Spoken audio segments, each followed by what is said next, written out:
Hello बच्चों, let's read this question. Aluminium dissolves in mineral acids and aqueous alkalis and thus it shows amphoteric character. A piece of aluminium foil is treated with dilute hydrochloric acid or dilute sodium hydroxide solution in a test tube, and on bringing a burning matchstick near the mouth of the test tube, a pop sound indicates the evolution of hydrogen gas. The same activity, when performed with concentrated nitric acid, reaction doesn't proceed. Explain the reason. So हमें इस question में कहा जा रहा है कि aluminium जब mineral acids aqueous alkali से रिएक्ट करता है तो वो एम्फोटेरिक नेचर शो करता है, जैसे कि अगर एल्यूमिनियम फॉयल को HCl से ट्रीट करें या फिर NaOH सॉल्यूशन से ट्रीट करें इन टेस्ट ट्यूब, तो जब टेस्ट ट्यूब के नियर रिएक्शन करने के बाद जब टेस्ट ट्यूब के नियर मैच स्टिक लाते हैं तो टेस्ट ट्यूब के माउथ पर popping sound evolve popping sound ये इंडिकेट करता है that hydrogen gas is evolving.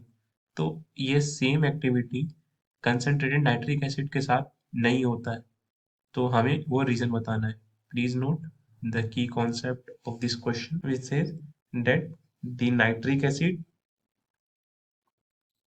या concentrated nitric acid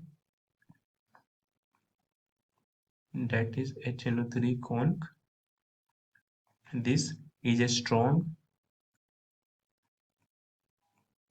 oxidizing agent.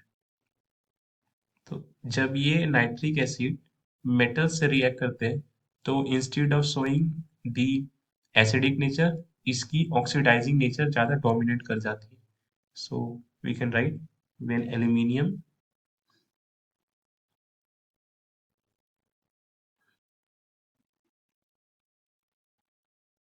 reacts with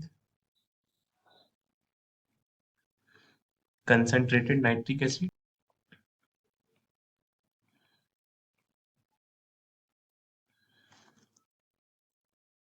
then nitrogen dioxide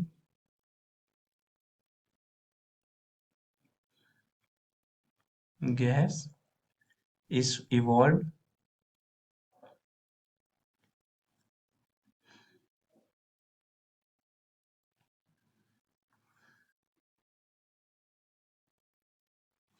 along with formation of aluminium nitrate Al NO3 3 aqueous and water। But students ये reaction बहुत ही थोड़ी देर तक forward या reaction carry out हो पाता है, क्योंकि एल्यूमिनियम जब HNO3 के साथ रिएक्ट कर रहा होता है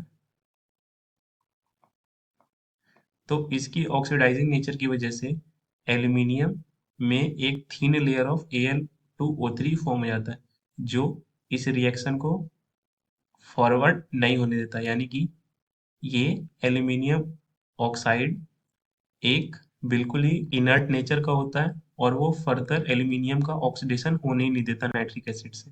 सो ये रिएक्शन बिल्कुल थोड़ी देर कैरी आउट होता है।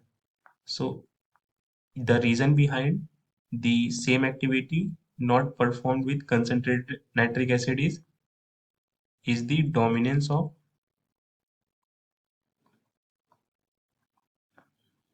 oxidizing nature